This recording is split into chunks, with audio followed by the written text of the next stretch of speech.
Ya, kita mulai. Assalamualaikum warahmatullahi wabarakatuh. Bismillahirrahmanirrahim. Alhamdulillah.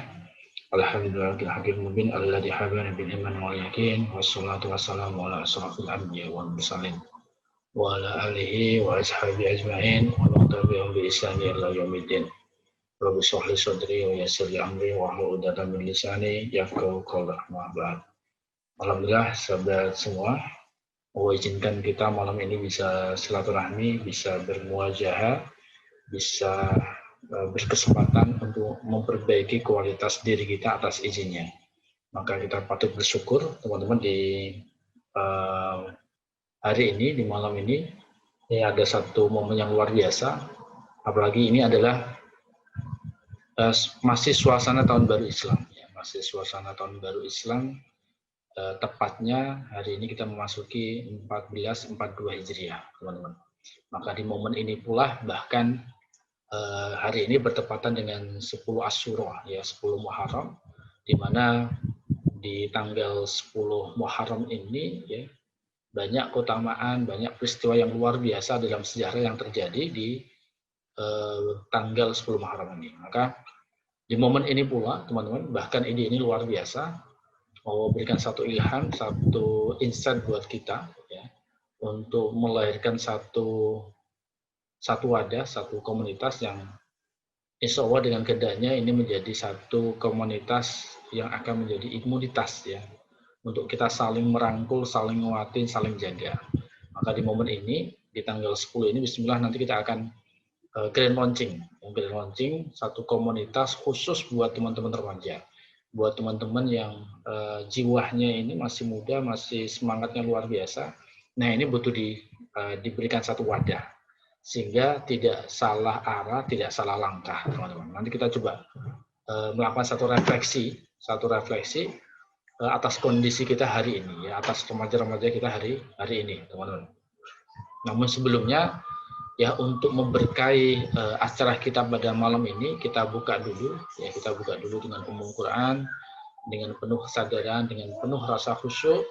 Semoga Allah turunkan hidayahnya, Allah turunkan ridahnya, Allah turunkan pemahaman buat kita semua, sehingga membuat hidup kita jauh lebih baik dari sebelumnya. Lillahi wa li syafaati Rasulillah sallallahu alaihi wasallam. Al-Fatihah. Bismillahirrahmanirrahim.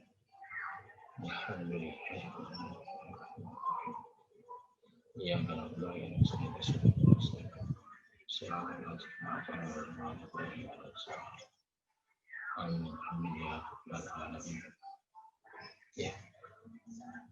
Terima kasih sahabat semua. Ya, mungkin banyak sahabat yang bergabung ini, apalagi sahabat-sahabat yang masih muda yang semangatnya luar biasa, belum mengenal banyak itu apa itu SNB. Ya. Jadi SNB ini, teman-teman, kita sedikit kenalan terkait dengan apa itu SNB sebelum nanti kita bahas terkait visi misi terkait SNB yang salah satunya adalah melahirkan Sohib SNB ini. Jadi SNB ini kantor pusatnya ada di Semarang, ya, Semarang Jawa Tengah. Dan alhamdulillah, insya Allah komunitas untuk remaja ini tidak hanya di Indonesia, insya Allah nanti juga kita akan kembangkan di negeri jiran, di negeri tetangga kita, yaitu negeri Malaysia, teman-teman. Dan ini juga sudah bergabung ya beberapa sahabat dari Malaysia yang insya Allah nantinya ya komunitas ini kita bawa juga ke sana. Karena harapannya teman-teman dengan wadah Sohib SNB ini bisa menjadi satu wadah, satu komunitas yang benar-benar bisa membawa generasi kita, generasi muda untuk jauh lebih baik dari sebelumnya. Ya, ini sedikit sekilas profil saya, teman-teman. Nanti next kita akan bisa belajar lebih banyak, mengenal lebih banyak. Semoga di tengah-tengah pandemi ini nanti kita juga bisa silaturahmi secara langsung, ya. Bisa silaturahmi langsung agar barisan kita jauh lebih rapi sehingga nanti ke depannya kita akan bisa lebih banyak untuk bersinergi. Ya. Ini beberapa kegiatan di SNB, teman-teman semua. Jadi saya lebih banyak di dunia pelayanan dari pelatihan. Ada 2 kendaraan, yaitu SNB dan Pesantren Jiwa. Ya, Pesantren Jiwa ini juga tepatnya di Demak. Di Demak masih daerah Jawa Tengah. Nanti kawan-kawan kalau ada waktu, yang nanti bisa kita agendakan untuk sana, untuk benar-benar mengakses rasa syukur kita, bahwa hari ini teman-teman yang muda ini masih diberikan satu kesempatan yang luar biasa, ya, kesempatan yang luar biasa untuk jauh lebih banyak, agar apa, kedepannya benar-benar memiliki satu kesadaran, yang kesadaran ini akan membawa kita lebih dekat, lebih taat, lebih cinta kepada Allah. Ya, itu teman-teman. Jadi SNP ini, alhamdulillah kita sudah punya tim yang kita sebut dengan SOA, ya, Servant of Allah, yang Bismillah nanti akan siap membantu kita membersamai teman-teman muda semua. Dan harapannya teman-teman muda ini juga, sahabat muda ini juga next bisa menjadi penyeru kebaikan, menjadi pensiar kebaikan, ya. Alias benar-benar kalau dalam bahasa agama adalah kita menjadi dai, teman-teman. Harapannya seperti itu, ya. Nanti Bismillah kita aja ada program arahnya ke sana. Ini buku-buku SNP, nanti teman-teman bisa pelajari, dan nanti kita akan belajar bareng-bareng. Ini 2 e-book yang teman-teman bisa akses secara gratis di Telegram, ya, Telegram Ruang Kesadaran. Kemudian, nah ini teman-teman, jadi SNP ini sudah berdiri. Konsep SNP sudah diketemunya lama, teman-teman, ya, kurang lebih 7-8 tahun yang lalu. Cuman secara resmi SNP ini berdiri kurang lebih 3 tahun ini. Ya. Kita punya visi, yaitu visi kita adalah back to Allah, mengajak masyarakat semua, bahkan dunia ini untuk benar-benar kembali ke Allah. Karena apa? Perjalanan hidup kita adalah sejatinya adalah perjalanan kembali ke Allah. Nah, perjalanan kembali ke Allah berarti perjalanan kembali ke fitrah kita. Nah, manusia fitrahnya itu dilahirkan secara suci. Suci itu adalah satu kemurnian. Nah, murni ini adalah murni ini adalah kosong atau nol dari segala ilah, dari segala berhala, kecuali yang ada hanyalah Allah, teman-teman.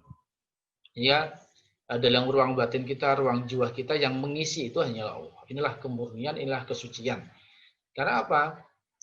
Allah ini adalah maha suci dan Allah hanya menerima sesuatu yang suci. Maka untuk benar-benar kita kembali ke Allah, sahabat semua, kita harus benar-benar dalam keadaan suci. Maka proses pensucian jiwa ini itu adalah ila akhiril hayat, teman-teman, ila akhiril hayat. Maka inilah menjadi visi utama SNP. Dan kita punya misi utama, yaitu adalah membumikan kesadaran spiritual. Itu bagaimana kita menjadikan kesadaran spiritual ini, kesadaran akan Allah ini sebagai jalan hidup kita, bahkan menjadi gaya hidup kita. Menjadi gaya hidup kita sehari-hari. Ini harapannya, teman-teman. Kemudian program utama kita ini adalah pendidikan, ekonomi, dan sosial, yang nanti juga kita menjadi program utamanya di Sohib SNP, yang nanti kita akan bahas di acara terakhir nanti, sahabat semua. Kemudian moto kita adalah masalah apapun ketika dibawa ke Allah pasti beres. Maka cek kalau hari ini kok masalah kita belum beres, ya, penuh dengan masalah, bisa jadi ya belum kita kembalikan ke Allah. Ini yang jadi moto utama kita, teman-teman. Itu masalah apapun, dalam hal apapun, apalagi dalam hal belajar, Bismillah, kalau kita kembalikan ke Allah, maka pemahaman, pencerahan itu akan jauh lebih mudah kita dapat. Ya, ini sekilas terkait dengan SNP, teman-teman. Nah, kita punya satu lembaga legal, satu lembaga resmi yang menaungi gerakan kita, yaitu Yayasan Indonesia Sadar Spiritual, teman-teman. Jadi bentuknya ini adalah yayasan. Nah, maka di sini, teman-teman, sebelum nanti kita bahas apa itu Sohib, saya ingin mengajak teman-teman untuk melakukan satu refleksi, ya. Satu refleksi terhadap kondisi bangsa kita hari ini. Sehingga nanti teman-teman dapat satu insight-nya, dapat satu pencerahan, pemaham kenapa pentingnya Sohib SNP ini sebagai satu wadah agar kita ini benar-benar istiqomah di jalannya. Harapannya seperti itu, teman-teman. Nah, kita patut bersyukur, bahkan ini bisa buat pelajaran sahabat yang dari Malaysia, ya, terkait kondisi kita hari ini di bangsa Indonesia. Ini menjadi refleksi juga bagi teman-teman yang berada di Malaysia. Nah, di Indonesia ini itu punya potensi yang luar biasa, teman-teman, ya. Kita patut bersyukur Indonesia ini punya potensi yang luar biasa. Yang pertama dari sisi geografi, ya, kita benar-benar strategis, ya, terletak dari 2 benua, 2 samudra. Artinya apa? Kalau kita mau bicara bisnis misalnya, ya, lokasi ini sangat strategis. Bahkan kalau teman-teman lihat satu peta atau globe dunia itu, bola dunia itu, maka Indonesia itu berada di jantungnya. Ya, artinya benar-benar sangat strategis. Bahkan dari sisi demografinya, penduduknya, populasinya kita nomor 4 di dunia. Ya, 260 juta sekian. Ini potensi pasar yang luar biasa. Maka hari ini Indonesia ini menjadi pasar empuk dunia. Ya, menjadi pasar empuk dunia, menjadi rebutan dunia. Maka kalau kita bicara produk, justru yang lebih banyak laku itu produk luar negeri, bukan dalam negeri. Ya, padahal kita punya potensi yang luar biasa. Artinya gini, kalau kita mau berbisnis saja, teman-teman, kalau kita mau berbisnis, ya mau bisnis, tidak perlu keluar negeri, di dalam negeri saja sudah ada pasarnya, gitu, sudah ada marketnya. Ini harus kita sadari, dan ini harus kita syukuri, teman-teman. Bahkan dari sumber daya alam, apa sih yang nggak ada di Indonesia? Dari udara, lautan, daratan, semuanya ada. Bahkan dari sisi ideologi, ya kita punya satu ideologi Pancasila yang ini juga sesuai dengan Quran dan hadis, teman-teman. Ya, nanti kita akan belajar terkait dengan ideologi ini. Nah, dari sisi politik pun kita juga sudah bergabung dengan negara internasional, kemudian pertumbuhan ekonomi, sosial budaya, kekayaan bahasa, suku itu luar biasa. Ya, bahkan dari sisi pertahanan dan keamanan kita juga sudah berlapis-lapis. Maka Indonesia ini termasuk, ya dari sisi potensi ini termasuk 10 besar dunia. Ini harus kita syukuri. Tapi ironisnya, faktanya, teman-teman, dengan potensi yang besar ini, justru faktanya adalah terbalik, ya, tidak berbanding lurus dengan potensi yang kita miliki hari ini. Ya, coba kita lihat, kita melakukan satu refleksi keluar, kita melakukan satu muhasabah, ya, teman-teman. Hari ini di Indonesia korupsinya luar biasa, rakyat semakin miskin, ya, bisnis dan suap itu hampir tiap hari. Mungkin teman-teman juga mendengar berita, ya, news tawuran hampir tiap hari, teman-teman. Dan tawuran ini banyak yang melibatkan teman-teman remaja yang menjadi keprihatinan kita. Bahkan narkoba ini juga luar biasa, benar-benar. Saya di Semarang, teman-teman, sebelum COVID ini, setiap hari Rabu itu melakukan konseling di lapas Bulu Wanita.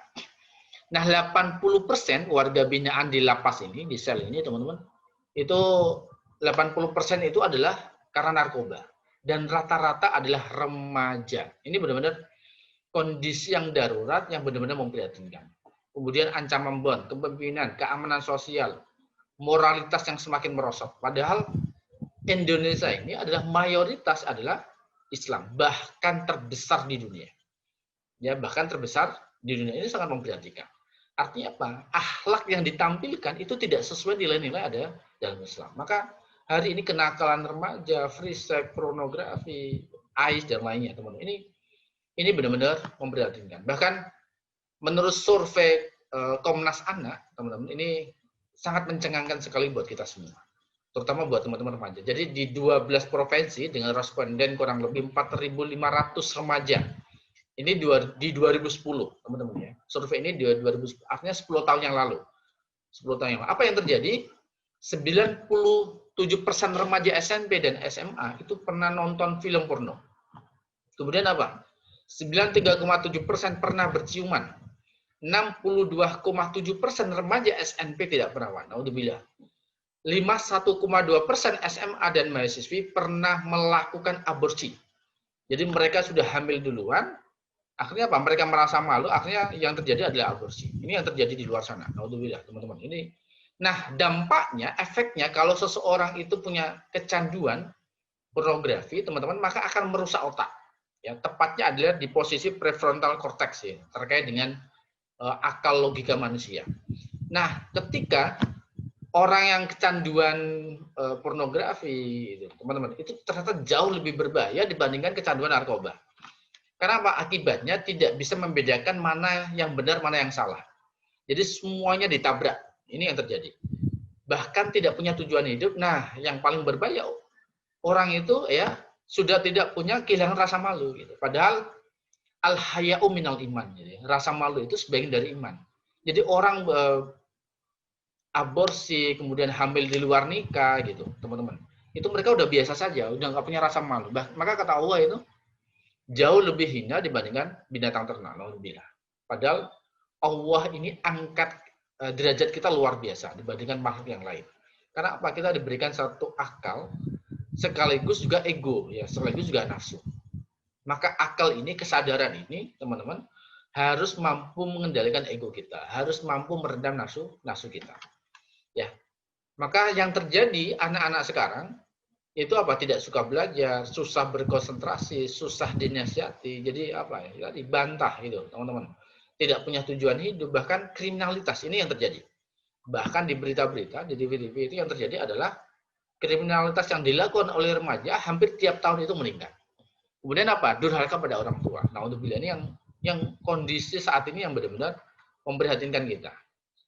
Nah, pertanyaannya, teman-teman. Ya, pertanyaannya ini menjadi satu refleksi ya. Lalu apa ya yang membedakan negara berkembang atau negara miskin ini dengan negara maju gitu? Ya, secara umum. Itu apa yang membedakan secara general? Apakah dilihat dari lamanya sebuah negara? Ternyata juga tidak. Kita bisa belajar dari Mesir, dari India. Ini negara sudah ribuan tahun yang lalu, bahkan sudah berdiri sebelum Masehi. Tapi hari ini masih menjadi negara miskin, masih menjadi negara berkembang. Artinya apa? Ternyata lamanya sebuah bangsa tidak menentukan maju dan tidaknya sebuah bangsa. Ya, ini poinnya. Kita bisa melihat contoh dari Singapura, ya, Singapura, Kanada, Australia. Jadi 2 tahun yang lalu saya ke Singapura itu, mereka ini teman-teman benar-benar negara yang luar biasa, negara yang maju. Bahkan Singapura ini dulu nyatu dengan Malaysia. Ketika pisah dari Malaysia, mereka nggak punya apa-apa. Ya. Bahkan mereka masih menjadi negara berkembang, negara miskin, bahkan sangat miskin. Tapi hari ini menjadi negara yang sangat maju. Ya, artinya ini baru saja berdiri katakanlah, teman-teman. Tapi hari ini sudah menjadi negara yang luar biasa. Artinya tadi, ternyata lamanya sebuah bangsa tidak menentukan maju dan tidaknya sebuah bangsa. Apakah yang kedua, faktor yang kedua, kemajuan sebuah bangsa itu ditentukan oleh sumber daya alamnya? Ternyata juga tidak. Ya, ternyata juga tidak. Kita bisa lihat Jepang. Jepang ini, teman-teman, itu juga sumber daya alamnya sangat terbatas. Apalagi setelah dibom Hiroshima, teman-teman. Bahkan statnya itu hampir sama dengan Indonesia. Bahkan duluan Indonesia. Tapi hari ini, Jepang itu menjadi kekuatan, ya, menjadi satu negara raksasa, salah satu negara raksasa di dunia. Nah, timbul satu pertanyaan, ya. Lalu apa yang membedakan negara maju dan negara berkembang? Kalau bukan dilihat dari lamanya sebuah bangsa, atau bukan dilihat dari ketersediaan alamnya, resource-nya, teman-teman, sumber daya alamnya. Lalu apa yang membedakan negara maju dan negara berkembang? Dan setelah ini ada satu riset, teman-teman, ya, satu penelitian. Apa sih faktor apa yang membuat negara itu maju, yang membuat negara itu berkembang? Nah, ternyata intinya adalah dilihat dari sikap atau perilaku masyarakatnya, atau dalam bahasa kita adalah akhlaknya. Dan ini selaras dengan hadis Nabi, "Mabu'istu liutammima makarimal akhlak." Jadi Allah diutus, Nabi diutus, teman-teman, itu tidak lain tidak bukan untuk menyempurnakan akhlak, gitu ya. Bahkan semua ibadah itu ujungnya akhlak. Ujung-ujungnya akhlak, teman-teman. Menjadi laku, menjadi perilaku dalam kehidupan kita sehari-hari. Maka hari ini kalau kita lihat, ya, kalau kita lihat mereka yang kriminal, mereka yang korupsi, itu mereka bukan orang bodoh, teman-teman. Mereka orang-orang yang cerdas, mereka profesor, dokter, punya gelar akademik yang luar biasa. Tapi apa? Tidak didasari pada akhlak yang mulia. Gitu. Maka di Indonesia ini, ya kawan-kawan, sahabat semua, itu tidak kekurangan orang bodoh. Tidak kekurangan orang pintar. Tidak kekurangan orang. Buktinya apa? Tiap kali kita olimpiade, ya, champion itu olimpiade, seringkali kita menang. Ya, maka kata Gus Dur, di Indonesia itu tidak kekurangan orang pintar, tapi kekurangan orang jujur. Ya. Kekurangan orang jujur. Ya. Nilai-nilai yang menjadi akhlak dalam kehidupan kita sehari ini yang hari ini tidak terwujud. Inilah hari ini yang kondisi kita benar-benar memprihatinkan kita semua, yaitu terjadi yang namanya krisis akhlak, yang moralitas yang merosot, adab yang merosot. Bahkan kita harusnya bersyukur, teman-teman, kita menjadi bagian dari umat Islam, bagian dari ajaran Islam, bagian dari agama Islam. Karena apa? Islam itu selalu mengedepankan adab, ya, selalu mengedepan akhlak. Bahkan urusan belakang saja, yang sepele saja, urusan toilet saja ada adabnya gitu. Ada akhlaknya, apalagi ngomongin keluarga, apalagi ngomongin pendidikan, ngomongin ekonomi, ngomongin bisnis, ngomongin negara. Semuanya ada adabnya, semuanya ada akhlaknya. Dan dari bangun tidur, mau tidur lagi, itu semua sudah diatur oleh Islam sedemikian rupa. Tapi kenapa hari ini terjadi yang namanya krisis akhlak? Ya, teman-teman. Kenapa hari ini terjadi yang namanya krisis akhlak? Bahkan Indonesia ini kan mayoritasnya Islam, teman-teman. Tapi justru kenapa nilai-nilai Islam itu tidak tumbuh di negara ini? Justru yang saya lihat nilai-nilai Islam itu tumbuh di negara-negara yang Islamnya minoritas. Ya, Islamnya minoritas. Singapura misalnya. Singapura itu negaranya Islamnya minoritas, tapi justru nilai-nilai Islam itu tumbuh di sana gitu. Ya, tumbuh di sana. Misalnya apa? Soal nilai Islam, soal kebersihan saja. Kita tahu bahwa kebersihan itu sebagian dari iman. Tapi justru ya, yang kita temukan itu malah di negara Singapura, di negara non-Islam. Ini yang terjadi. Nah, kita yang mayoritas Islam dengan mudahnya buang sampah. Sampah makanan, sampah pikiran, sampah ucapan, sehingga tadi hoax berita di mana-mana. Ya, berita negatif di mana-mana. Artinya tidak mencerminkan nilai-nilai dan ajaran Islam. Ini yang terjadi. Benar-benar memprihatinkan, ya sahabat semua. Maka kata orang Barat gini, Islam itu ajaran terbaik. Islam itu ajaran terbaik. Tapi umat terburuk. Kenapa? Antara ajaran dan umatnya ini tidak berbanding lurus. Karena umat Islam hari ini jauh dari nilai-nilai Islam. Ya, jauh dari nilai-nilai Islam, teman-teman. Ini yang terjadi. Maka kondisi ini benar-benar memprihatinkan kita. Maka seandainya umat Islam ini benar-benar menerapkan apa yang jadi nilai-nilai, apa yang menjadi ajaran ya dalam Al-Quran, maka hari ini umat Islam itu sudah menguasai dunia. Ya, umat Islam itu sudah menguasai dunia. Maka harapannya dengan generasi muda ini, teman-teman ya, maka perlu kita siapkan dari sekarang. Ya, generasi muda sekarang harus benar-benar kita jaga, karena apa? Kedepannya yang benar-benar jadi leader, menjadi pemimpin. Ini harus kita jaga. Maka dibutuhkan satu wadah yang positif. Ya. Nah, kenapa hari ini terjadi krisis adab, krisis akhlak? Karena tidak adanya kesadaran spiritual. Apa itu kesadaran spiritual? Yaitu tidak adanya satu kesadaran, satu keyakinan bahwa Allah itu maha mengawasi, bahwa Allah itu maha membersamai kita.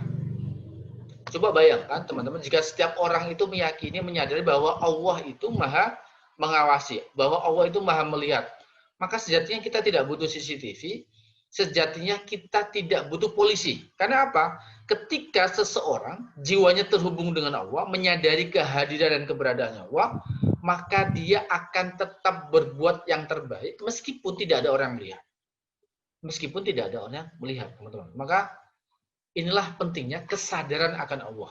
Ya, kesadaran akan Allah. Kalau dalam tema SNP kita sebutnya adalah kesadaran spiritual atau God consciousness, teman-teman. Ini harus kita sadari. Maka kita ini punya satu inisiasi, punya satu gerakan bagaimana Indonesia ini menuju kesadaran spiritual, kesadaran tauhid, kesadaran ilahiyah, kesadaran akan kehadiran dan keberadaan Allah. Maka kita punya program utama bagaimana mengindonesiakan Indonesia. Bahkan ini bisa menjadi satu program juga nanti di negara-negara Muslim lainnya, ya, di Malaysia atau di negara lainnya, teman-teman. Maka bagaimana kita menjadi negara yang kuat? Maka kita harus punya ekonomi yang kuat. Ya, jadi bagaimana kita menjadi negara yang kuat, negara yang maju? Kita harus punya ekonomi yang kuat, punya kemandirian. Ini yang penting, teman-teman, punya kemandirian. Ya, maka kalau kita lihat negara-negara kuat, negara-negara maju, pasti ditopang oleh ekonomi yang kuat. Nah, ekonomi yang kuat ini lahir dari apa? Karakter yang kuat, akhlak yang kuat, kepribadian yang kuat, yang selaras dengan kehendaknya, yang sesuai dengan Al-Quran dan As-Sunnah, yang sesuai dengan nilai-nilai Islam, teman-teman. Nah, karakter kuat, akhlak yang mulia ini lahir dari kesadaran spiritual, kesadaran akan kehadiran yang benar, di mana jiwa kita benar-benar terkoneksi, terhubung dengan Allah. Sehingga apa? Yang muncul adalah akhlak yang mulia. Ketika seseorang punya akhlak yang mulia, maka apa? Dia akan melakukan yang terbaik. Ya, salah satunya di bidang ekonomi. Sehingga apa? Ketika ekonomi kita maju, maka negara kita akan kuat, teman-teman. Karena minimal negara maju itu minimal ketika para entrepreneurnya, pengusahanya itu adalah 2%, teman-teman. Nah, kita ini Indonesia masih jauh dari 2%. Maka apa? Kita perlu menyelamatkan generasi kita hari ini. Ya, generasi muda kita hari ini, terutama adalah generasi muslim hari ini. Karena apa? Kita ini benar-benar digempur oleh berbagai culture, budaya melalui apa? Pertama melalui film. Teman-teman, ini luar biasa. Mulai informasi melalui film. Kemudian apa? Fun, artinya hiburan-hiburan. Kemudian dari fashion. Ini gempuran luar biasa. Maka kalau kita tidak benar-benar menyelamatkan generasi muda hari ini, benar-benar yang terjadi benar-benar perhatikan. Ini ada satu video, ya, ada satu video teman-teman yang bisa jadi renungan buat kita semua.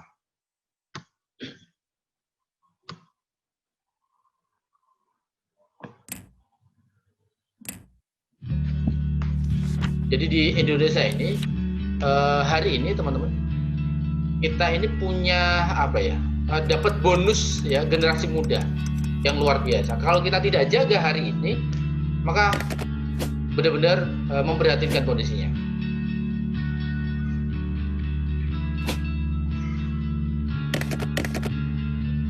Jadi 70% hari ini itu benar-benar kondisi kita itu di usia yang produktif. Tapi hari ini kondisinya benar-benar perhatikan. 21 dari 100 remaja itu melakukan aborsi. 130 anak-anak korban kekerasan setiap bulan. 5 dari remaja tertular HIV.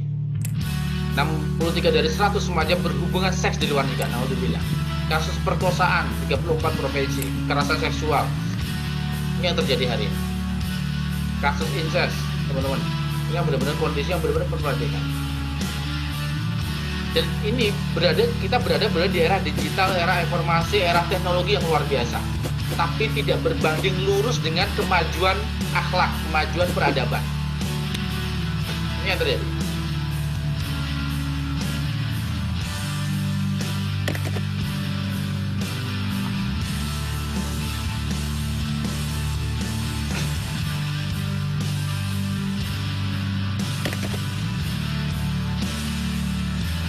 Kenapa hari ini anak-anak kita mengalami, karena kan tadi mereka merasa sendiri, teman-teman. Kemudian muncul kemarahan, ya. Sehingga apa? Ketakutan, kekhawatiran akan masa depan mereka. Sehingga yang muncul rasa stres, tertekan. Ini yang terjadi. Kemudian membuat mereka apa? Putus asa, gitu. Tidak sedikit teman-teman hari ini. Seperti teman-teman di Santren Jiwa, itu rata-rata mereka remaja. Di Santren Jiwa di Demak itu mereka remaja. Inilah generasi yang hari ini. Mereka merasa jenuh, bored, lonely, angry, afraid, dan tired. Maka yuk teman-teman, kita harus berubah, sahabat semua, bagaimana membawa generasi yang blast ini menjadi generasi yang best.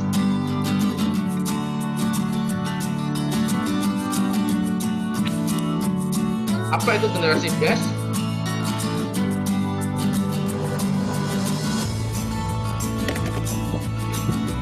Kita harus hijrah, kita harus berubah, ya, menjadi generasi yang baik. Itu generasi yang punya akhlak yang baik, behave, punya akhlak yang baik, teman-teman, perilaku yang baik, yang penuh dengan rasa empati, tidak mementingkan diri sendiri tapi peduli dengan orang lain.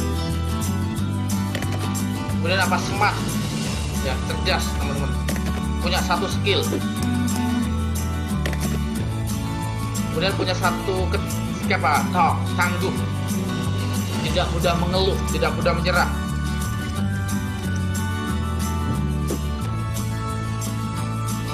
Dan inilah generasi emas, teman-teman. Ketika kita punya tadi behave, punya empati, smart, dan punya ketangguhan, punya keuletan.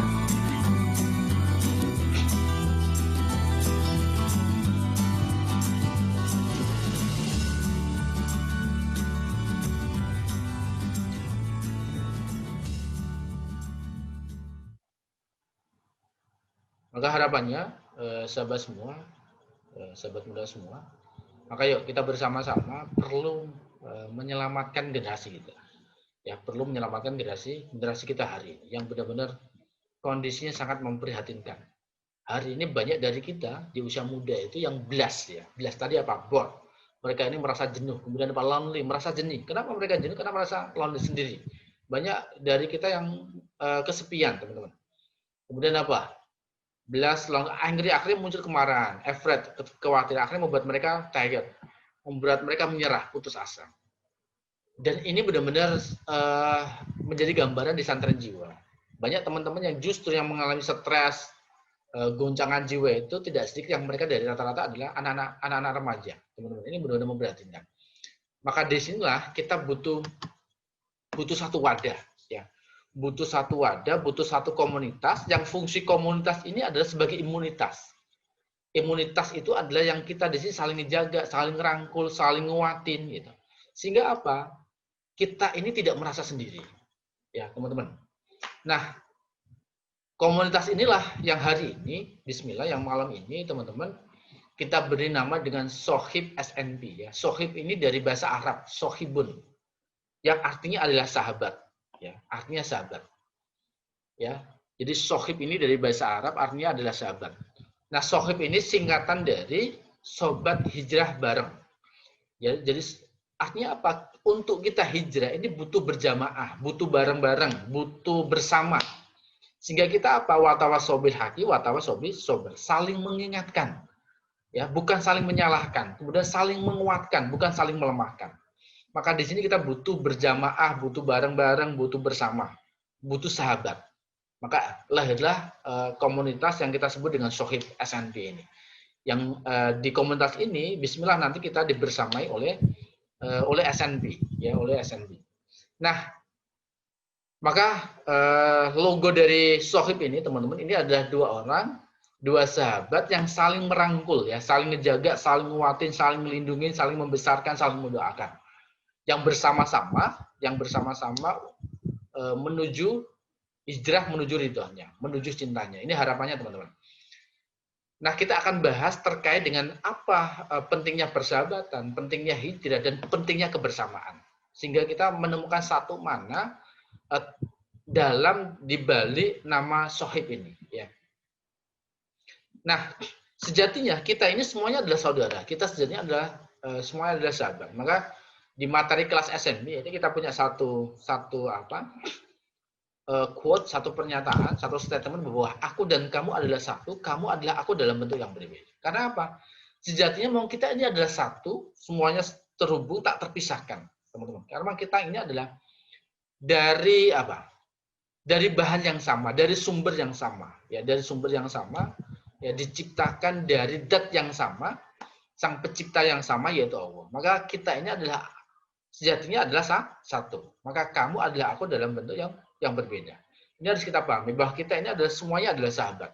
Bahkan sudah ditegaskan oleh Allah dalam firman-Nya, innamal mu'minu ikhwan. Jadi kita ini adalah saudara. Ya, kita ini satu ukhuwah, satu saudara, teman-teman. Maka ditegaskan lagi oleh Nabi bahwa perumpamaan orang-orang yang beriman di dalam saling mencintai, saling menyayangi dan mengasihi adalah seperti satu tubuh. Bila ada salah satu anggota tubuh yang mengadu kesakitan, maka anggota tubuh yang lain ikut merasakan. Yaitu dengan tidak tidur dan merasa demam. Gambarannya hari ini umat Islam itu harus seperti ini, bukan saling menyalahkan, bukan saling menyudutkan. Maka apa? Racun ukhuwah, teman-teman, racun ukhuwah itu adalah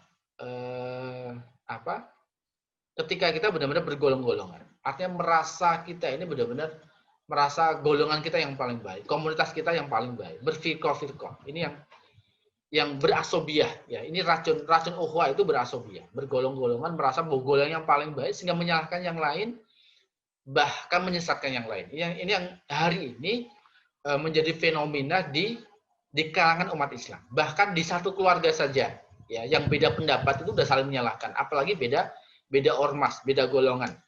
Yang sama-sama golongan aja saling menjatuhkan, saling menyalahkan, apalagi beda golongan. Bahkan yang sama-sama umat Islam saja itu saling menjatuhkan, saling menyalahkan, apalagi yang beda umat Islam. Naudzubillah. Padahal kita ini satu tubuh.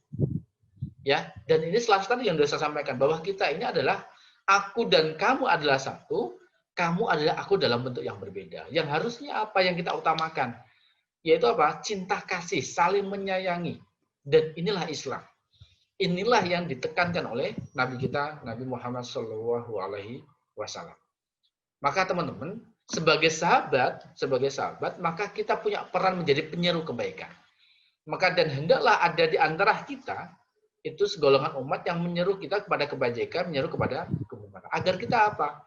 Istiqomah, ya istiqomah berada di jalannya untuk menyeru kebaikan, untuk saling mengingatkan dan inilah generasi yang terbaik yang ditegaskan oleh Allah Subhanahu wa taala dalam soal Imran ayat 110.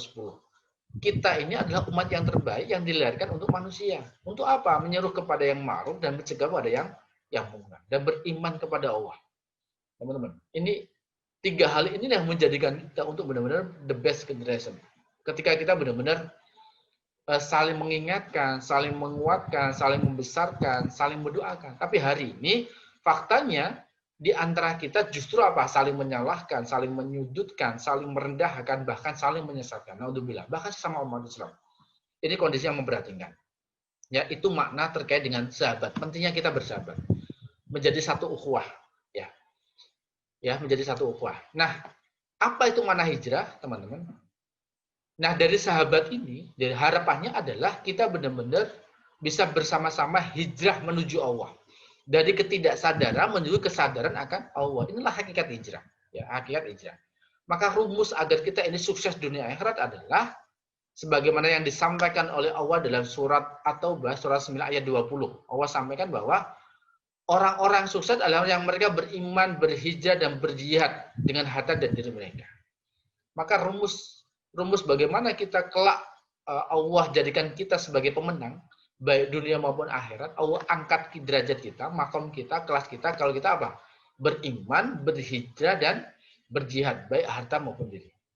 Maka jadi kesuksesan itu adalah ketika kita mengalami satu perubahan menuju Allah yang diawali apa? Diawali dengan keimanan. Apa itu iman? Yaitu kesadaran akan Allah. Ya, keterhubungan dengan Allah, keterkoneksian dengan Allah. Ketika kita punya kesadaran akan Allah, maka kita akan berubah. Ya, kita akan hijrah menuju Allah. Dan ini dibutuhkan satu pergerakan, satu perjuangan, yaitu jihad. Dan di dalam jihad ini, pergerakan perjuangan ini butuh yang namanya pengorbanan. Butuh yang namanya pengorbanan, baik harta maupun diri. Ketika kita benar-benar beriman, berhijrah, dan berjihad, bismillah, kita akan sukses baik dunia maupun akhirat. Maka kita perlu melakukan yang namanya total hijrah, total perubahan. Memperbaiki hubungan kualitas kita baik kepada Allah, baik kepada sesama maupun terkait dengan diri kita. Inilah total hijrah. Ini yang nanti harapannya dengan kita tadi bersahabat, bersahabat ya. Benar-benar menjalin ukhuwah, menjalin persahabatan. Akhirnya kita benar-benar sama hijrah jalan bareng-bareng di jalannya Allah, teman-teman. Dan untuk hijrah ini kita butuh bersama, butuh berjamaah, butuh bareng-bareng. Maka kata Nabi, teman-teman, berdua itu lebih baik daripada sendiri. Bertiga lebih baik daripada berdua. Berempat lebih baik daripada bertiga. Maka hendaklah kalian tetap bersama, berjamaah. Karena apa? Sesungguhnya Allah tidak akan mengumpulkan umat kecuali atas semua petunjuk atau hidayah. Maka di saat kita berjamaah, maka di situ teman-teman akan muncul sebuah hidayah petunjuk. Karena apa? Kita saling ngisi, saling nguatin, saling jaga. Bukan saling menyalahkan, bukan saling merendahkan, saling menyudutkan. Gitu.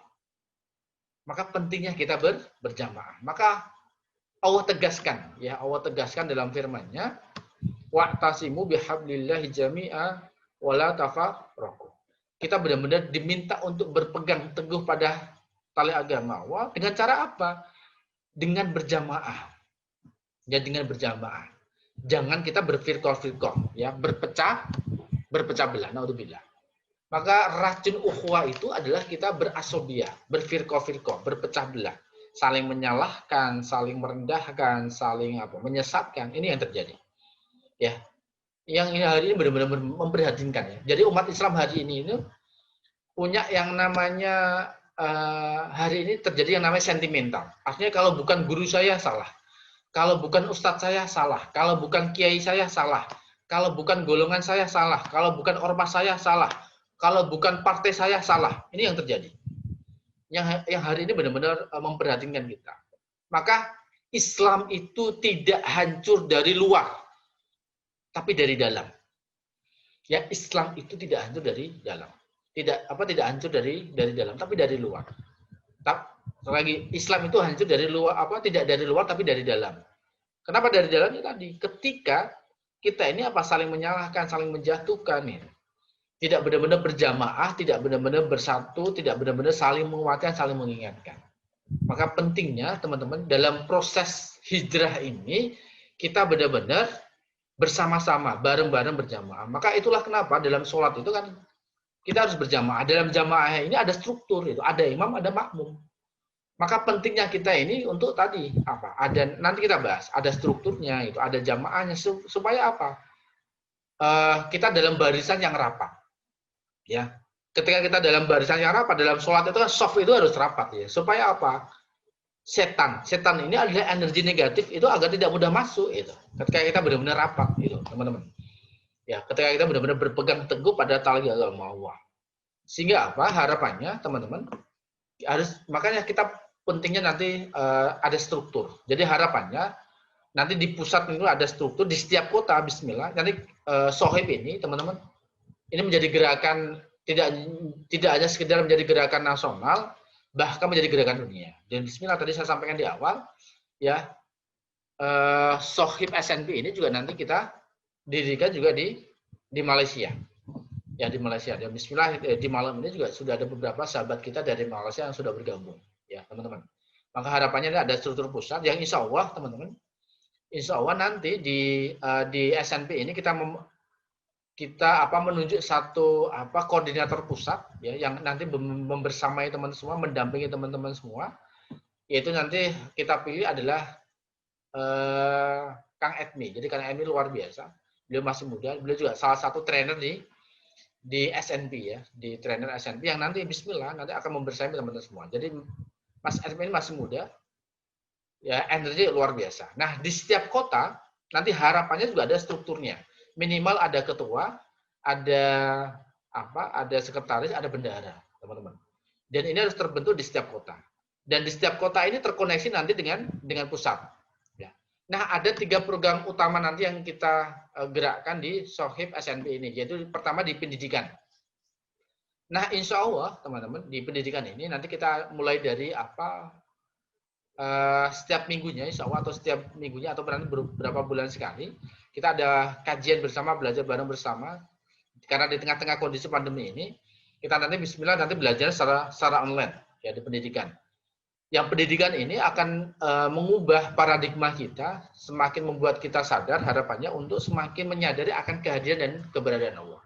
Semakin benar-benar kita merasakan satu nikmat bahwa hidup ini benar-benar sempurna adanya ketika jiwa kita ini benar-benar terhubung dengan Allah.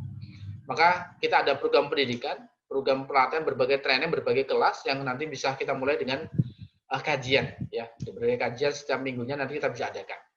Kemudian di bidang ekonomi. Jadi harapannya kita punya satu program, harapannya teman-teman semua sebelum di usia 30 ya. Tepatnya di usia 25, harapannya teman-teman ini sudah mandiri, sudah mapan. Terutama baik secara fisikal, secara mental, secara emosional, secara spiritual, bahkan secara finansial. Nah, maka di ekonomi ini harapannya teman-teman ini sudah punya satu bisnis ya. Punya satu bisnis, punya satu income ya, minimal itu 5 juta. Ya minimal 5 juta, harapannya itu, teman-teman. Nah, sebelum kita masuk ke ekonomi ini, yang kita benahi dulu adalah pendidikannya, mindset-nya ya. Akhlaknya yang kita benahi. Akhlaknya, pendidikannya, moralitasnya nanti kita benahi dulu. Nah, ketika nanti kita sudah siap, kita akan gerakkan di ekonominya. Harapannya di ekonomi ini, teman-teman yang muda ini minimal di usia 25, ya maksimal sebelum 30 itu sudah mapan finansialnya.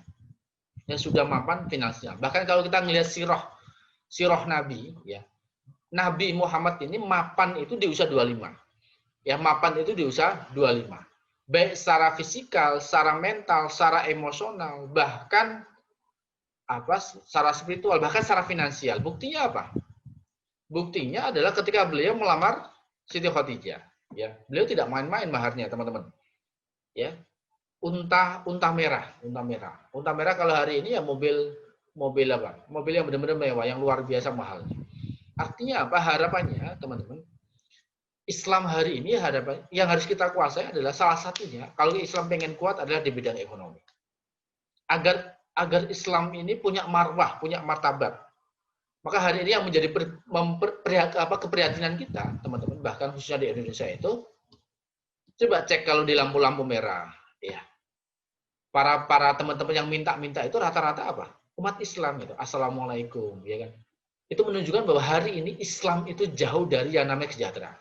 Maka harapannya dengan program ekonomi ini itu bisa mengangkat marwah Islam di mata dunia. Dimulai dari apa? Yang remaja ini gitu. Yang remaja, yang teman-teman muda ini semangatnya luar biasa. Maka harapannya adalah teman-teman minimal itu punya income 5 juta dari bisnisnya. Ya bismillah, nanti kita punya program itu. Ya, salah satunya kita punya program utama itu yaitu PPPM, yaitu program pembibitan pengusaha muda. Bismillah, nanti kita sudah punya modulnya, punya 8 modul, punya 8 materi, yang bismillah di situ nanti kita damping untuk teman-teman semua. Dan harapannya dari pendidikan ekonomi semuanya muaranya ke sosial. Kita punya kontribusi nyata untuk umat kita, untuk apa masyarakat luas, untuk agama kita, teman-teman. Jadi ada nanti program sosialnya, ya, yang nanti kita akan bahas lebih detailnya. Ya, ini 3 program utama baik di bidang pendidikan, ekonomi dan sosial. Itu teman-teman. Ya. Oke. Jadi inilah sekilas terkait apa? Terkait lahirnya hari ini teman-teman komunitas untuk remaja khususnya yaitu Sohib SNB, Sobat Hijrah bareng SNB, teman-teman ya. Nah, dan malam ini adalah bismillah, nanti kita niatkan betul teman-teman, ini menjadi satu momen bersejarah lahirnya komunitas ini. Nah, sebelum nanti kita berdoa bareng-bareng teman-teman, saya buka sesi tanya jawab untuk teman-teman ya, terkait dengan Sohib SNB ini. Oke, ini ada yang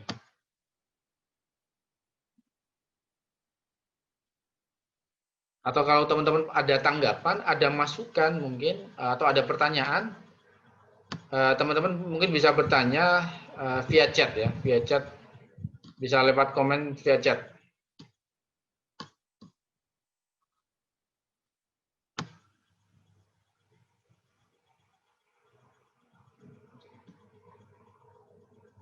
Oke, teman-teman, gimana terkait dengan penjelasan saya terkait dengan apa Sohib SNB ini? Kira-kira bisa dipahami ya? Mungkin teman-teman bisa kasih komen, atau kalau memang belum paham atau mungkin ada pertanyaan atau ada masukan, mungkin teman-teman bisa apa? Kasih komen lewat chat ya, via chat.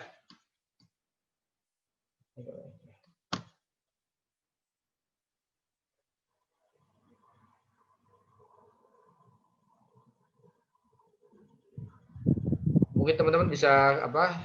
Bertanya atau mungkin bisa ngasih tanggapan terkait dengan visi misi lahirnya komunitas SNB ini, apa komunitas Sohib SNB ini, teman-teman.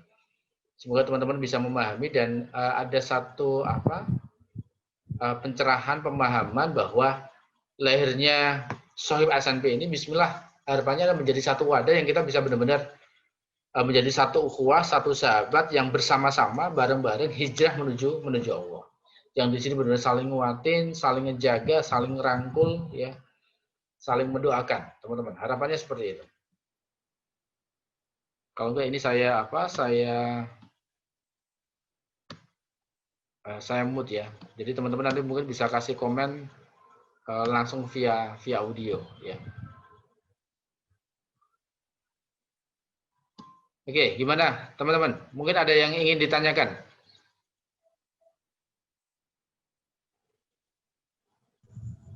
Iya, Assalamualaikum warahmatullahi wabarakatuh. Waalaikumsalam warahmatullahi wabarakatuh. Ya, saya Isman, Kang Abid di Subang ya. Oh iya Pak Isman, selamat bergabung. Gimana Pak Isman? Saya pada dasarnya sih memang nggak muda lagi nih Kang Abid. Ya, Masya Allah. Jadi ada sahabat saya yang ngundang ke acara ini gitu ya. Iya, iya Pak ya. Saya menarik dengan soal hijrahnya ini sendiri untuk anak-anak muda kita ya, alhamdulillah ya. Iya, iya. Tapi saya mau tanya juga dulu tentang SNP-nya itu sendiri apa itu, Kang Abid ya? Oh iya, iya. Spiritual, saya baca spiritual neuro programming. Iya, iya. Nah, bisa secara singkat mungkin dibantu jelaskan. Iya, iya. Dulu Iya. Kang Abid. Terima kasih. Assalamualaikum warahmatullahi wabarakatuh. Waalaikumsalam warahmatullahi wabarakatuh. Jadi SNP ini itu kan spiritual neuroprogramming. Jadi sebuah program perbaikan diri dari kondisi negatif ya menuju kondisi positif dengan meningkatkan kesadaran dan penerimaan kita sesuai dengan nilai-nilai ilahiyah. Gitu. Jadi konsep SNP ini Pak Isman sebenarnya adalah lahir dari perjalanan hidup saya gitu. Jadi saya benar-benar dari keluarga yang sangat sederhana. Di satu titik saya pernah benar-benar di atas, artinya pernah Allah itu pernah izinkan saya pernah sukses secara materi gitu ya. Baik. Secara materi, secara dunia itu saya sukses, tapi justru di saat itu saya malah lalai dari Allah. Lalai dari Allah, jauh dari Allah, artinya tidak banyak bersyukur. Nah, di satu titik Allah itu tampar saya sejatuh-jatuhnya. Ya, Allah tampar saya jatuh-jatuhnya dengan Allah hadirkan berbagai masalah dalam kehidupan saya gitu. Bahkan saya punya masalah berdatangan, bahkan dari sisi finansial pun saya hutangnya luar biasa. Ya, nah, pada saat kondisi itu, ketika masalah hadir, respon yang muncul pertama saya menyalahkan siapapun, bahkan menyalahkan Allah. Ketika saya menyalahkan Allah, menyalahkan orang lain, menyalahkan keadaan, semakin Allah pepet saya itu, semakin jatuh, semakin terpuruk. Nah, ketika Allah makin pentokin saya nggak bisa ngapa-ngapain. Nah, di sini saya melakukan satu perenungan itu, satu muhasabah, ya satu perenungan yang di sini saya mendapatkan satu pencerahan, satu jawaban. Kenapa ya hidup saya penuh masalah? Akhirnya Allah memberikan satu ilham, satu pemahaman. Ternyata ada rahasia yang luar biasa di balik kata masalah. Gitu. Nah, ternyata ada rahasia yang luar biasa di balik kata masalah ini, Bapak. Nah, ada 3 rahasia besar di balik kata masalah. Yang ini sebenarnya kita bikinkan kelas untuk mempelajari konsep SNP ini 1 hari. Ya. Cuma saya sampaikan sekilas di dalam kata masalah ini. Yang pertama itu ada kata salah, gitu ya. Ada kata salah. Artinya apa? Kalau hari ini kita punya masalah, itu tidak datang begitu saja, tidak serta-merta, pasti ada satu yang salah.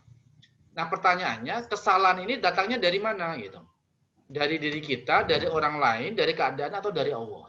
Nah, banyak dari kita itu seringkali adalah mencari kesalahannya itu keluar, sehingga kita mengkambing hitamkan orang, menyalahkan orang lain, bahkan menyalahkan Tuhan. Ini respon yang seringkali muncul pertama kali, bahkan ini yang dulu saya lakukan.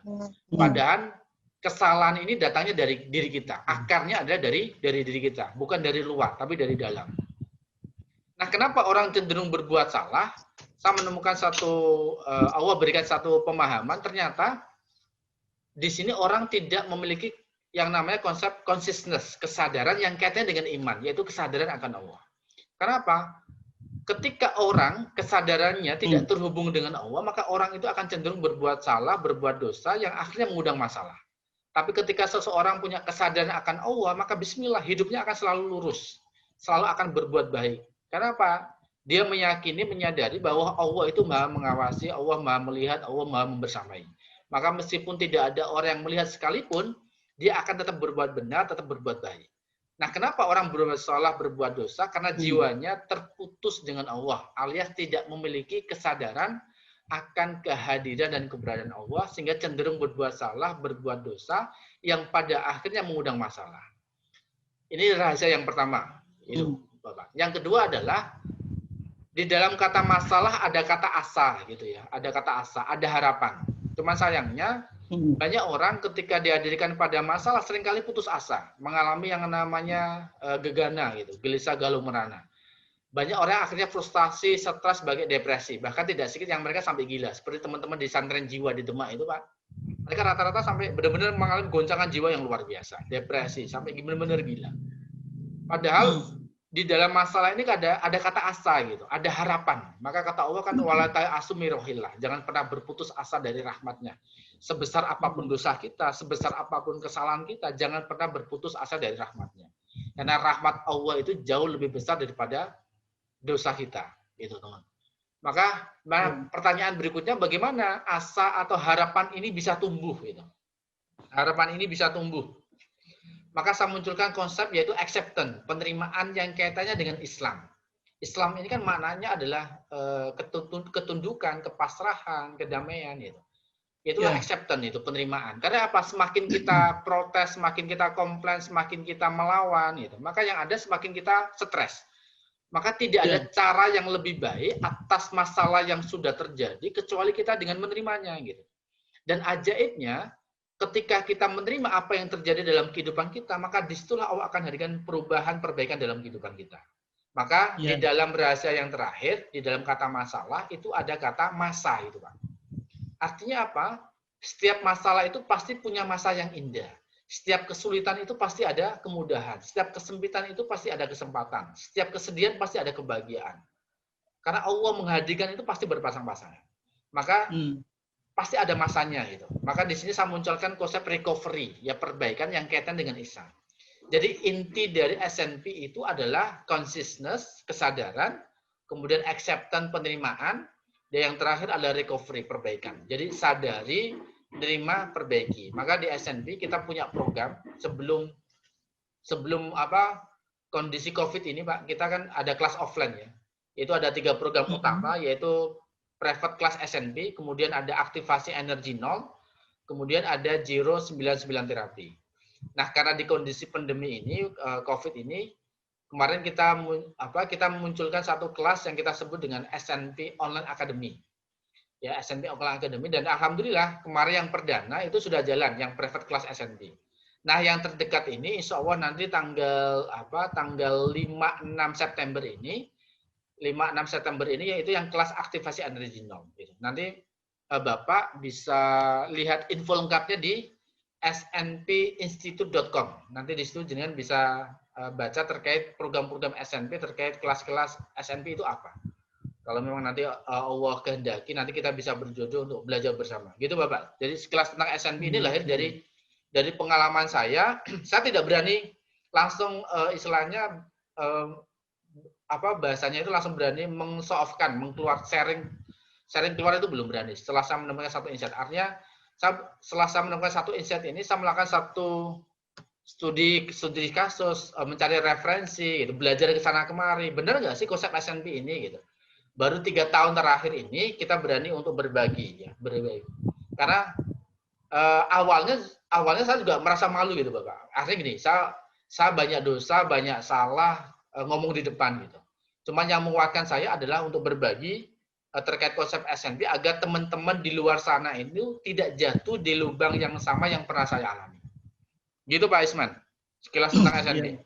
Maaf Kang Abid, memang background-nya dari apakah sekolah agama atau sekolah teknik sehingga kemudian bisa menemukan. Jadi saya saya 6 tahun mondok di Jepara gitu Pak. 6 tahun mondok di Jepara, kemudian lulus 2005. Jadi saya sekolah, basic saya sekolah itu dulu di MI, kemudian di MTS, lalu di MAK gitu. MAK dulu itu sekarang itu semacam SMK, teman kita fokusnya adalah madrasah aliyah keagamaan. Jadi full day dari jam 7 sampai jam 5 itu memang kita belajar agama. Selain itu kita juga mondok selama 6 tahun itu. Nah, setelah lulus di pondok itu saya hijrah ke Semarang 2005 itu saya kuliah di Undip gitu. Kuliah di Undip 2005, kemudian sempat kuliah di komunikasi juga, dan hari ini saya kuliah di psikologi gitu. Jadi mohon doanya, ini psikologi S1 saya yang ketiga. Mohon doanya Pak. Salah satu yang menguatkan saya di psikologi ini karena di Demak itu kan ada santren jiwa gitu. Saya pengen mendalami terkait dengan satunya udah 3 kali ya. Gimana Pak? Jadi Pak Kang Abid usianya berapa tadi, sempat jatuh segala macam ceritanya tadi.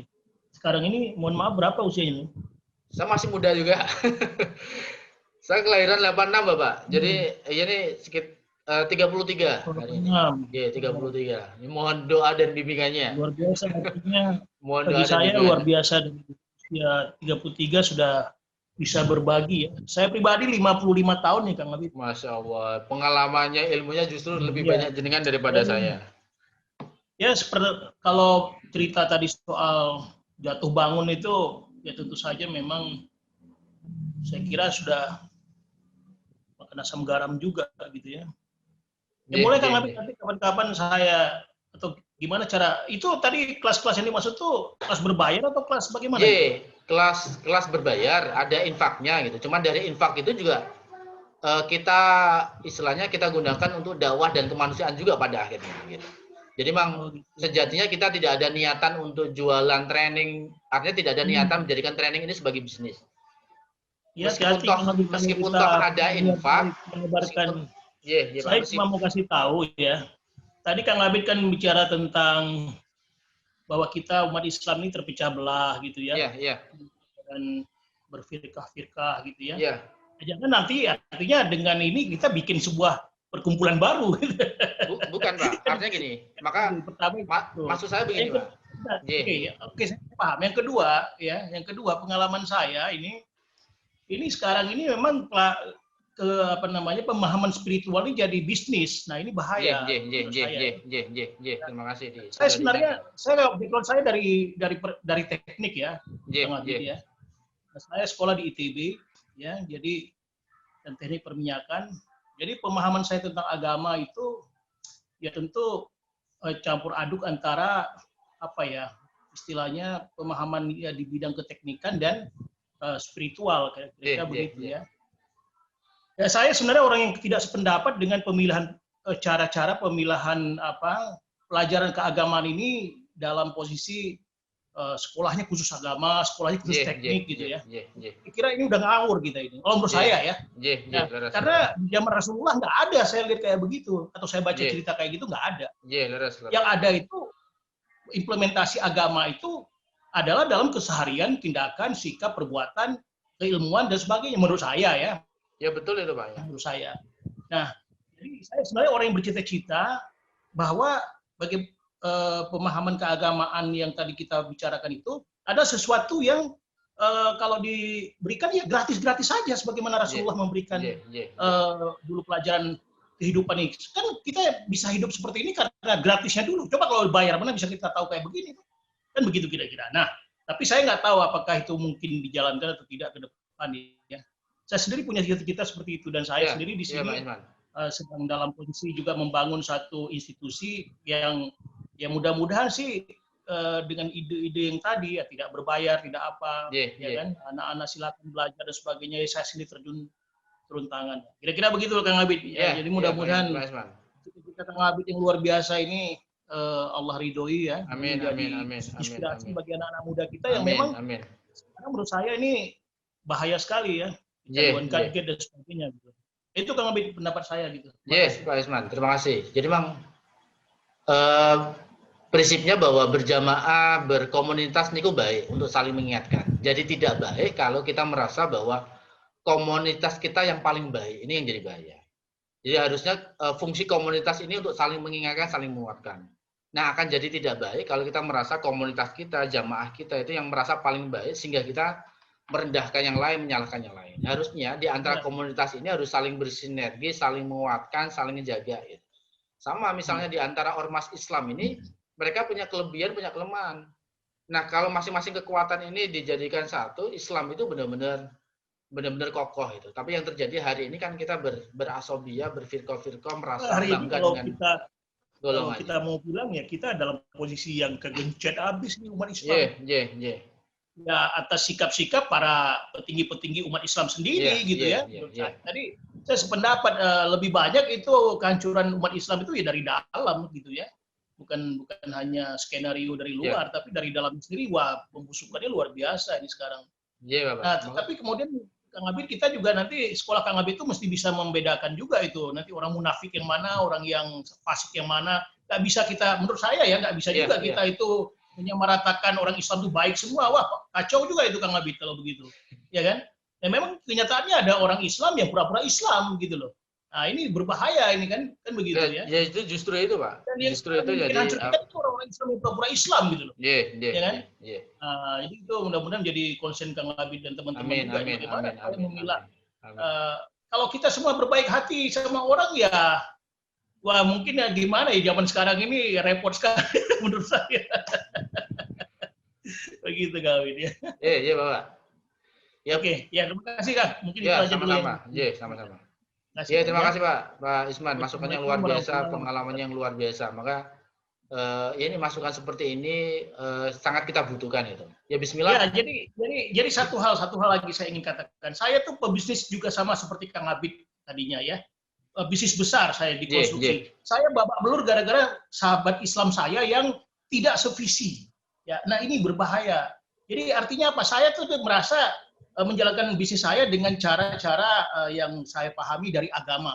Teman saya Islam juga ya, tetapi menjalani kegiatan bisnis dengan cara sekuler. Babak belur saya itu yang menjalankan kegiatan bisnis dengan agama. Wah, mohon maaf nih Kang Abi. Jadi saya berpikir ini nanti kan Kang Abi ada visi bisnisnya tuh. Nah itu juga mesti clear itu. Siapa partner, siapa kawan, siapa lawan itu enggak. J.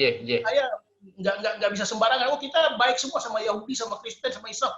Orang Islam aja bisa lebih dari Yahudi loh, begitu. Saya babak belur Kang Abi dengan kawan baik saya yang saya kenal dari sejak SMP, SMA gitu ya, dan sama-sama Islam.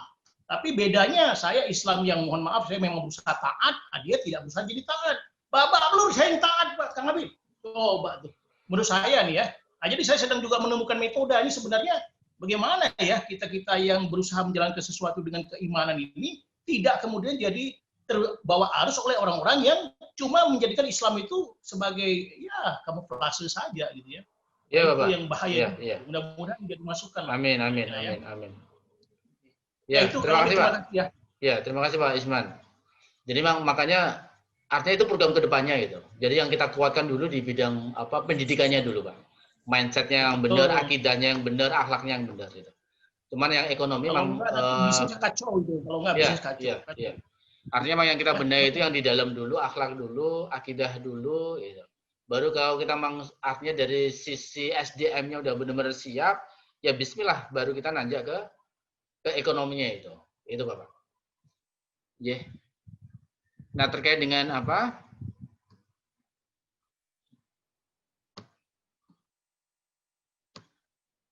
Terkait dengan apa? Konsep SNP ini, teman-teman, ya bismillah. Kita SNP ini lahirnya kita nggak ada niat untuk tidak ada menjadikan SNP ini sebagai apa? Tidak ada jualan training, jualan bisnis itu. Cuman kita memang ada infak, ada investasi karena memang ketika kita mengadakan pelatihan pertama ketika kita mengadakan training pelatihan itu di tempat-tempat yang berbayar itu yang pertama. Dan kita tidak saklek gitu. Artinya tidak saklek. Kalau toh memang ada teman-teman yang tidak mampu pun kita juga berikan keringanan gitu. Karena pengalaman kami pun ketika kita kasih gratis gitu, banyak orang yang akhirnya banyak orang yang akhirnya tidak komitmen ya, tidak komitmen bahkan dalam bahasanya itu menggampangkan, artinya tidak ada komitmen. Maka kita akhirnya ya tadi solusinya adalah bahkan di kelas SNP yang online academy pun bahkan kita berikan ada infak yang tidak mampu, ada berikan infak yang bagi orang yang tidak mampu. Sehingga ada bahasanya ada energi yang dipertukarkan. Karena memang dalam belajar pun memang harus ada yang dikeluarkan itu, ada energi yang dikeluarkan, sehingga orang itu ada komitmen tidak mudah untuk ketika orang itu ada yang dikeluarkan sehingga itu ada tanggung jawab untuk benar-benar memperbaiki dirinya. Karena banyak teman-teman kalau dikasih gratis akhirnya apa? Tidak ada greget gitu, tidak ada komitmen ya. Maka masukan-masukan itu yang kita butuhkan untuk perbaikan ke depannya gitu. Nah, sekali lagi teman-teman, ini sudah Oke, jam 8:30 ya, 8:30 mungkin bagi teman-teman yang ingin ngasih respon, ngasih pendapat, ngasih masukan gitu terkait dengan komunitas Sohib SNP ini khususnya untuk teman-teman remaja karena memang hari ini remaja-remaja kita luar biasa yang harus benar-benar kita jaga, kita berikan butuh satu wadah untuk benar-benar menjaga mereka. Apalagi hari ini kita di era digital, ya di era digital. Sekarang orang tua itu selama ini berusaha melarang terkait gadget. Nah hari ini mau nggak mau, ya belajarnya pakai gadget. Maka di sinilah butuh satu komunitas yang ngejaga teman-teman remaja ini agar benar-benar istiqomah berada di jalannya. Gitu. Nah, mungkin dari teman-teman muda, teman-teman remaja yang gabung hari ini, mungkin ada tanggapan, ada masukan ya. Sehingga harapannya komunitas untuk teman-teman remaja ini, teman-teman muda ini kedepannya jauh lebih baik. Oke, tadi ada beberapa pertanyaan kayaknya dari teman-teman. Coba saya cek. Oke.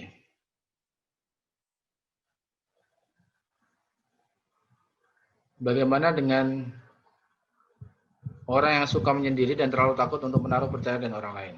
Oke. Ya insya Allah, Mas Arief ya.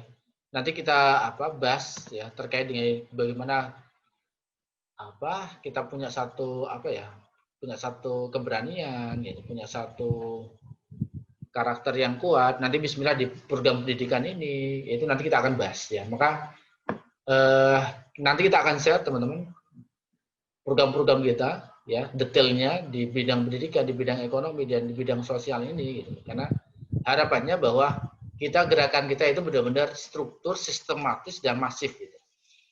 Ketika benar-benar struktur, karena Allah itu benar-benar suka barisan yang rapi, barisan yang rapat. Maka kita harus berjalannya juga struktur, harus profesional, harus benar-benar tertata, rapi, terarah, sehingga apa yang jadi harapan kita, impian kita ini benar-benar Allah ridhoi, gitu ya. Jadi itu teman-teman, sehingga sebelum nanti kita benar-benar berdoa bareng ya untuk launching program malam ini berbagai program SNP Institute yang insya Allah yang akan nanti juga nyupport untuk teman-teman Sohib ya terkait dengan program pendidikannya, itu nanti insya Allah nanti kita sudah siapkan kurikulumnya. Ini juga program-program sosial kita yang sudah jalan, jadi kita ada harapan kita di setiap kota itu ada rumah tauhid teman-teman ya, ada rumah tauhid SNP. Ini juga sudah kita gerakkan. Ini ada santren jiwa, ada mobil kemanusiaan, ada SNP klinik, ada kajian tauhid, kemudian ada berbagi SNP berkah, SNP berbagi asa gitu. Dan hari ini juga program terdekat kita juga ada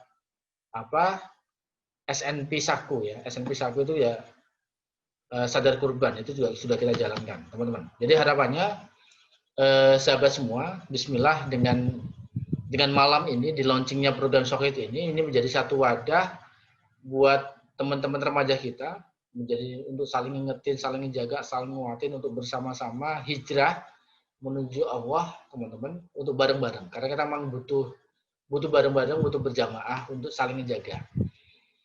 Ya, dan mari ya kita berdoa ya. Harapannya teman-teman dengan dibukanya, dengan di launchingnya komunitas Sohib ini, ya setelah ini kita akan merapatkan barisan, strukturisasi, membentuk di setiap kota ini Bismillah, bahkan di teman-teman Malaysia ini juga sudah siap, yang nanti insya Allah juga terbentuknya Sohib SNP Malaysia. Jadi harapannya akan terkoordinasi struktur, dan ini dalam benar-benar terwujud dalam bentuk yang real ya, yang nyata, tidak hanya sekedar wacanya, tidak hanya sekedar semangat saja, tapi benar-benar kita eksekusi, kita manifestasikan, kita wujudkan dalam kehidupan kita sehari-hari. Ya. Maka saya mengajak sahabat semua untuk benar-benar mohon doanya, mohon restunya, mohon supportnya.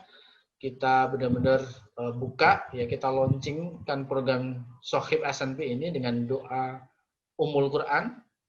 Semoga Allah ridhoi, semoga Allah berkahi, semoga Allah mudahkan, semoga Allah bimbing kita semua dalam program Sohib SNP ini. Ya, mari kita buka dengan Ummul Quran. Liridailah wali syafaati Rasulullah Al-Fatihah.